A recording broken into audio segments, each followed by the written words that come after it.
Monica, I am so excited to have you joining me today. Thank you so much for being here. Allie, thank you so much for the opportunity. I'm really excited to share more about what I've learned and what it's like to work with you. So first, before we get into that, tell us about yourself. Yeah, well, my name is Monica Hardin. I would say that I was the type of person who worked hard and had all the things. An Emmy Award winning journalist, working in television for 15 years. I competed in the Miss America pageant, had the husband, had the kids, all the things that you could look at as being successful. And then things changed for me. I'm a breast cancer survivor and am no longer married. And so I had a story to tell. And what I realized today is that I need to tell that story about success and about how I've made it to where I am today with the changes in life, because I'm just like everybody else. I think a lot of us think, oh, well, this person is perfect out there, but life is a journey and it's a process. And so now I focus on grit, grace, and gratitude that, we all have these things that are gritty in life, but with grace, we're still here, we're making it. And then with gratitude is how I choose to live every day through my gratitude practice. And so I just want to go and share my journey with people and share my story to let them know they're not alone. It's really that simple. And I'm grateful for the opportunity to do so.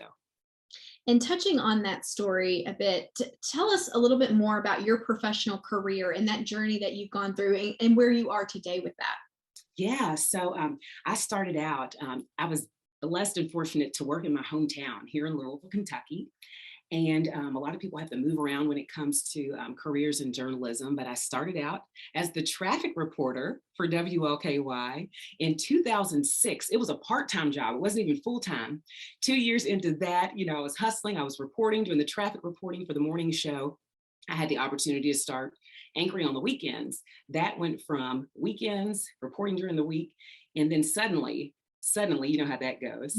I was Monday through Friday on the morning show reporting. So I went through a lot of different changes in my career and won an Emmy Award for covering Muhammad Ali's funeral, which my dad grew up in the same neighborhood as Muhammad Ali. So that was special to be able to say, yes, I won an Emmy talking about, one of the greatest of all times. And in November of 2021. Yeah, that all changed. And so there was a time in my life where I thought I would end up my entire life as this, television personality, this news anchor, have this long lasting forever career. And that changed. And it's given me the opportunity to stop, to look at my life, to look at my accomplishments, to look at what's important, to appreciate everything that I learned and gained from my experience in television news, and to say, what's next for me? Because I'm more than just my career that I worked so hard for and worked for so long. I have so many different parts of me. And what am I passionate about? What wakes me up at night? And what's the first thing that I think about? But what gets me up and excited in the morning? And so I'm grateful I've been able to do that. And connecting with you has been a really integral part in my process, Allie, and in my journey for saying, what's next for me? What do I want next? What will Monica Hardin do next? And you've been able to see in the group of women that we're working with firsthand my process, and it all is, life truly is a process, but it's so beautiful. And when we show up and we do the work and we have the opportunity to work with others, then we gain clarity. And so I know I'm getting ahead of myself, but that's where I am today. And I'm excited for that journey of the past being in television news, but also for where it's brought me today. And what I love the most about you, Monica, not only do you just have this contagious spirit, but your attitude about life. You have been knocked down, you could say from this career, from going through divorce, going through breast cancer. You've had things that have tried to knock you down, but you come out of it ahead every single time. And it only can be attributed to your attitude. Yeah. Because when you think about it, there's really no other thing that can really bring you out of that. And your faith and your attitude about moving forward and looking for what's next, I think has allowed you to be able to continue to succeed and allow you to be open to those opportunities. So with all of that being said, I think when we connected, you really saw this opportunity to join the VIP Accelerator. So why did you take that plunge? Like, where were you and what were you hoping to gain from that? Yeah, well, I was at the point in my life where I said, okay, I was getting my bearings after a change in my work life. And I was finally kind of getting my head above water to say, okay, what is it that I do naturally? What is it that people have looked at me and said, oh, you should do this? And what really got me to reach out to you is that I saw your presence on social media. I saw your consistency and I saw the videos. I was like, oh, I need to reach out to Allie. I have a question for her. She has all this good content. I'm liking it. I'm listening to it. And so, as you remember, I reached out and I said, and I was nervous. I was nervous, right? Because I'm a human. It used to be that I had to be this perfect human being and I had to do everything right and for everybody and all this stuff. And this has been the beauty of my journey. My goodness, my goodness. It's been hard. It's been gut wrenching, but I'm here and I'm like, whew, I don't have to be perfect. So I reached out courageously to you and I said, Allie, this thing called an influencer, is it a thing? And how do you do this? And you were like, I love this. I'll never forget. You said, how serendipitous that you reached out because you were in the midst of your VIP Accelerator program and you invited me to join that conference that you put together. And I'll tell you what, it was pretty incredible for me. And the biggest takeaway that I could draw right now from that conference was the voice specialist you had, the voice expert you had. And she said, here's the thing about it, you know, social media, people are on social media, you know, I've always trained people in voice for this many years. Today, being a voice expert, I teach people to use their authentic voice, to use their authentic voice. You need to speak to, you know, pretend like you're speaking to somebody you know that loves you, who you can be yourself with. And that, I was like, it's like, you know, these things, but to really like hear them from a voice expert who's trained people to do voiceover work and actors and actresses. And as I continued in that conference and listened to the experts you had us listen to, I knew for sure that I needed to continue to do the work, to explore, to see what I could do with what I have already. Because I had a strong social media following. I have the ability to speak. I'm not afraid to be on camera. But there were certain tools that I knew that I didn't have, that I needed. And reaching out to you, I was like, oh my goodness, okay, this is my opportunity to learn. I'm going to be in school now, visibility school now, so if you will. And that's what it's been like for me. What has been your favorite part of the program so far? When we're recording this, we're not all the way to the end. So I'll say so far. Yeah, so far, golly, let me tell you what, my expectations, what it is and what my expectation was. I have a really big issue with expectations. I have all these, again, I'm a recovering perfectionist. It's like, oh, everything's supposed to be this way. A few months back, it dawned on me. I'm like, oh, again, reiterating, Monica, this is a process. And also, you are in this group, I believe, with these specific women for a reason. And hearing where they are in their journeys and their specific businesses that they have. And I love that our group is intergenerational. They're different ages, so we're getting different perspectives. And that has stretched me and pulled me and helped me to learn and grow. And I thought I would like jump into this course and be like, all right, here we go, boom, boom, boom. But again, life is not like, change is not this one-time opportunity. I thought when I, won Miss Kentucky in 2001, I thought like my life would be like, oh, I would have arrived, but it's a process. And so in the process of the VIP Accelerator group, I've learned from these strong businesswomen. I've learned from you. And it's like, oh, and it's given me the ability to be stimulated intellectually that I really needed after a big life change. And also it's challenged me to sit back and to reassess like where I am and what my business life looks like. Not only that, but also what my work-life balance looks like. Because looking at all these other women and, people who have husbands and children and grandbabies, and you say, what do I really want my life to look like every day? And I've learned about tools that can help me live the life that I really want to live. When you think about what your business will look like moving forward from this program, where do you feel like you have found the most clarity, or where do you feel the most confident in moving forward? Yeah, it's so funny. I'm all over the place. From the first time we talked, I'm like, this is what I want to do. But what I've realized throughout this process is, for sure, without a doubt, that I'm a speaker.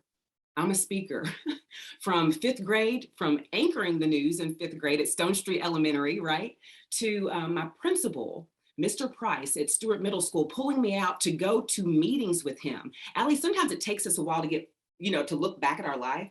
I would get pulled out of class to go talk about our school. It wasn't like I had to write a speech or anything. Wow. I'm like, that's not normal. So I've been speaking my whole life. My first written speech was in 8th grade when Miss Tanner, the counselor, came to me and said, Monica, you should do the speech competition. It was a 5-minute speech for the Optimist Oratorical Club. And I didn't know exactly what to do, but we wrote this 5-minute speech. I had my note cards. Long story short, I ended up winning the Kentucky West Virginia district. And to this day, what I love is the young woman who was like right there with me in the competition along the way. She's one of our judges here in Louisville right now. And so it is like so incredible to me. And so, just knowing that I have that clarity now, knowing that this process has helped me to slow down, to look at my brand, to look at my business, to see what I bring to the world. And what I realize is, I had people in the past look at me and say, well, what you do as a speaker, that's not really enough for anything. And those people, we all have the naysayers and those negative voices. But what I realize is there are people in places that need a champion, a cheerleader. They need to hear a story told that they thought they couldn't make it, but they see this person making it, so they can make it too. They need that encouragement. And so that's the clarity, the energy, that I know that I bring and can convey. That is a gift. And it's a gift that I know that other people saw in me.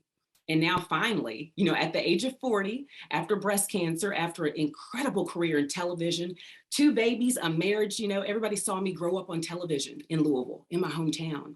And now it's like I'm coming into my own. And now I can use my voice for myself, growing this curly hair out. I still don't know what's going to happen with it, but I can do that now and be my authentic self. And I'm learning how to speak out and how to encourage others along the way. And that is such a gift. And that's been worth all the books you had us reading and the group meetings and being consistent and showing up and sometimes being overwhelmed, because this program lays out some good business information. And some of it, I've been like, oh goodness, what does this mean for me? But it's the process of learning and listening and being open and saying, okay, this is something new, perhaps down the road, or perhaps I have a team member that does this for me, perhaps, but now I'm aware of all these things. And so, I could go on and on. I'm a talker, I'm a storyteller, but really that clarity to know, Monica, you're a speaker. You're a speaker first. It's what you do. It's what you've always done. Go forth in that. Work on your strength. Work on your strengths. Do that. It's your time. Ooh, it's like a little bird getting popped out of the nest. Go. Fly, little bird. Oh, I love that visual. And I think the thing I love the most about what you're working on is it's your business and it is yours. And you no longer, there's so much freedom and independence that comes when you realize you're building something for you. And you're not doing that for somebody else that could, you could have to walk away from after many years. And I think that's what's so beautiful and exciting about this process, is because the sky is truly the limit. Like when you think about it, when it is your business, you can go as far as you can go. And you did mention the books that we've had to read through this process. So out of all the books that we've read, which one's been your favorite so far and why? Oh, I would say I have it beside me, Obsessed. Oh my goodness. For me, she just breaks down so much good information. Emily Hayward, so much good information. She tells their stories and how important, and maybe this is part of what helped me solidify how important my story is and how I can relate to other people, because I'm not the only one who has gone through a journey like I have. You're not the only one, Allie, because you had this career out there and things changed and now you help other women. And so hearing the names of the brands and hearing their stories and how to help people solve problems through various services or products, I was like, and I feel like it really set the tone for how I looked at the VIP Accelerator and helped me to further evaluate and ask questions of myself and what I do, and helped me really to look at my message and my messages to help solidify that more, to say, okay, how does this help somebody? Why is it important that I tell my story like this? Why is it important that I tell how I made it through that, or what I'm doing now to move forward? And she did an excellent job of talking about building that brand that people are obsessed with. We hear that word all the time now. And it really gives you permission to tell those stories. I think oftentimes we don't feel like we can share those things because it's like, well, nobody's going to care, or everybody's dealing with their own stuff. But as soon as we can get that permission to open up, and we realize that it does help others and it can impact others, I think that's really where the beauty lies. Monica, when you think about summing up the benefits that you've personally received from being a part of the VIP Accelerator, what stands out in your mind? Oh, I would say connection. Mm. Connection, right? I think that there's a commonality in all human beings. We show up in this world, unless you're like a twin, born in utero, but you're alone, right? We come into this world alone, we leave this world alone. And sometimes, especially when you're so independent, I feel like often my audience, I'm speaking to Miss Independent, you take care of everything, you do it yourself. But what I found in the VIP Accelerator is that connection with other women, like-minded, working, handling their business, and to know that we can be interdependent and work together, no matter what the field is, no matter what the product, no matter what the service is. We all have a connection that, we have a bottom line to meet, but we also have goals personally as well. And knowing that you're not alone in the process, that has been such a gift, that connection through the group, and just knowing, all right, this is our day of the week. We're going to meet and we're going to talk and we're going to connect and we're going to get in and get out in this hour. We're going to have our homework and then we're going to move forward, and then we'll do it again the next week. And it's been a really, really big gift, that gift of consistency and that gift of connection. Being a business owner can be incredibly lonely. And especially when we're going through this process without a team, you can often kind of look around and say, like, what am I supposed to be doing at this point? Like, what's the most important thing? And really being able to bounce those ideas off of even others who have gone through those steps and are maybe 4 or 5 steps ahead of you, to say, what would you have done differently if you were back in my shoes, or back a couple of steps? Where would you have gone differently? And so I think that is a really important piece that you mentioned. And if somebody's listening to this conversation that we're having, and they maybe are hesitant to take that next step and join the program for our next round, what would you say to them? Yeah, we just wrapped up the Kentucky Derby here in Kentucky, and the one thing I realized when I was making the decision is that, especially after the VIP Accelerator Experience Conference, I said, okay, I'm all in and I'm going to bet on me. I'm going to bet on me. This is an investment in me, in my business. And hey, here's the thing, and this is what I realized too, Allie, it's an investment in the process of growing your brand, growing yourself intellectually. So it's not just, okay, this is going to be some, being a business person, being a business owner, it is a process of growth and learning continually. And I would just tell them to bet, put it all in on themselves. If you can, put it all in on yourself. Yeah, that's how you say it. Yeah, on yourself.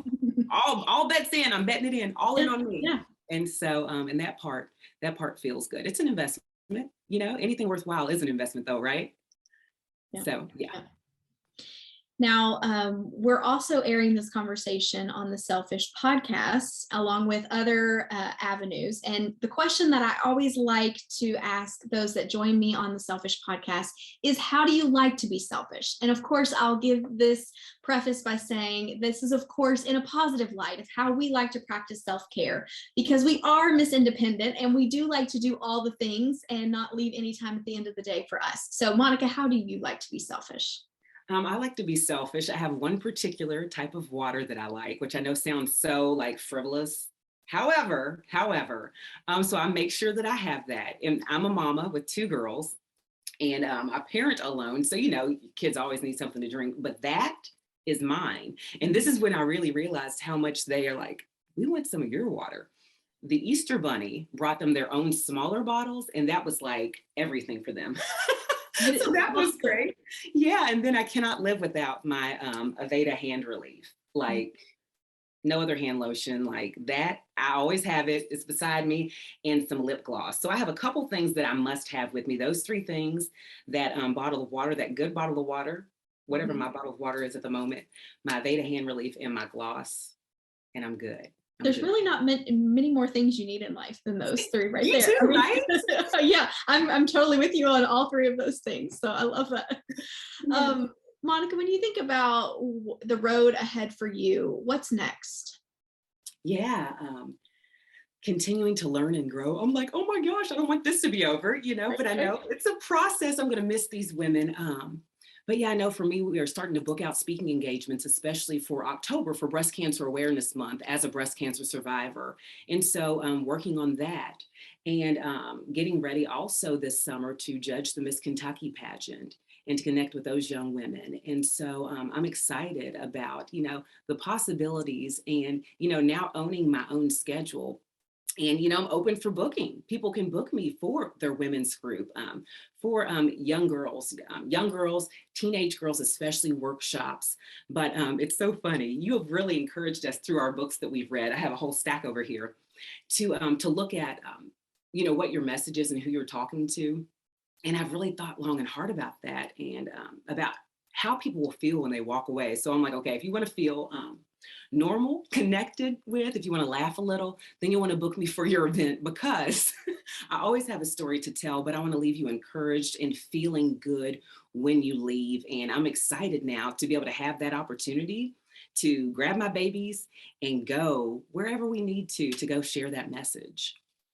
And I can attest that getting to talk with Monica every week during our call, she brings that motivational speaker every single week to the call. And that is such a gift to me and the other ladies in the group. And so I just know that this is something where you are a powerful speaker and you bring out emotions in us that I'm not a very emotional person, but whenever I'm listening to you, it comes out. So I'm grateful for that, Monica. And if anybody that is listening does want to book you for a speaking opportunity, how can they connect with you? Yep, two ways, really, really simple. Visit me on Instagram at Monica Hardin Official, also on Facebook, Monica Hardin. So you send a direct message, myself or one of my team members will get back with you. I love that. Thank you so much for joining me today, Monica. Thank you so much. Stay selfish.